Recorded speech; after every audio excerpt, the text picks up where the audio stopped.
សាធារណជននិងអ្នកសារព័ត៌មានទាំងអស់ជាទីរាប់អាននាងខ្ញុំសូមអនុញ្ញាតធ្វើការជម្រាបជូននៅថ្ងៃទី8ខែធ្នូឆ្នាំ2025នេះយោធាថៃបានបន្តបើកការបាញ់ប្រហារសារជាថ្មីមកលើកងកម្លាំងកម្ពុជានៅគ្រប់ទិសនៅក្នុងយុទ្ធភូមិភាគទី4ចាប់ពីវេលាប្រមាណម៉ោង5:04 នាទីព្រឹកការបើកការបាញ់ប្រហារនេះធ្វើឡើងក្នុងតំបន់អានសេះនៅប្រាសាទតាបន់ធំនៅប្រាសាទព្រះវិហារនៅ5មករានៅចំការជែកនៅមុំ3នៅភ្នំខ្មោចនិងគោល8នៅប្រាសាទតាក្របីនិងប្រាសាទខ្នា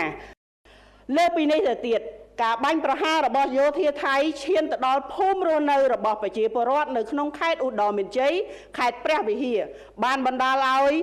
ប្រជាជនស្លូតត្រង់រងរបួសមួយចំនួននិងមានការឆេះផ្ទះសម្បែងរបស់ប្រជាពលរដ្ឋស្លូតត្រង់ជាច្រើនខ្នងនិងធ្វើឲ្យប្រជាជនក្មេងចាស់ប្រុសស្រីត្រូវបង្ខំចិត្តជម្លៀសទៅទីតាំងសុវត្ថិភាពបណ្ដោះអាសន្នភ្លាមសូមជម្រាបជូនផងដែរថានៅក្នុងហេតុការណ៍ខាងលើកងកម្លាំងកម្ពុជាមិនបានតបតឡើយ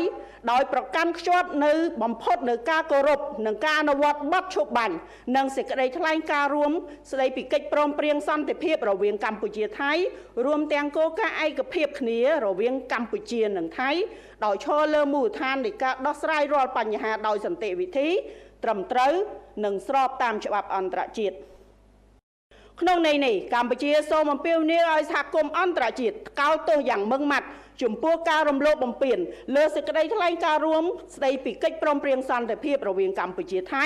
និងសកម្មភាពខុសច្បាប់របស់ថៃម្ដងហើយម្ដងទៀតដោយទាមទារឲ្យថៃទទួលខុសត្រូវទាំងស្រុងចំពោះអំពើរំលោភបំពានដ៏កម្រៅនេះកម្ពុជាអំពាវនាវឲ្យភាគីថៃបញ្ឈប់រាល់អំពើអរិភាពជាបន្ទាន់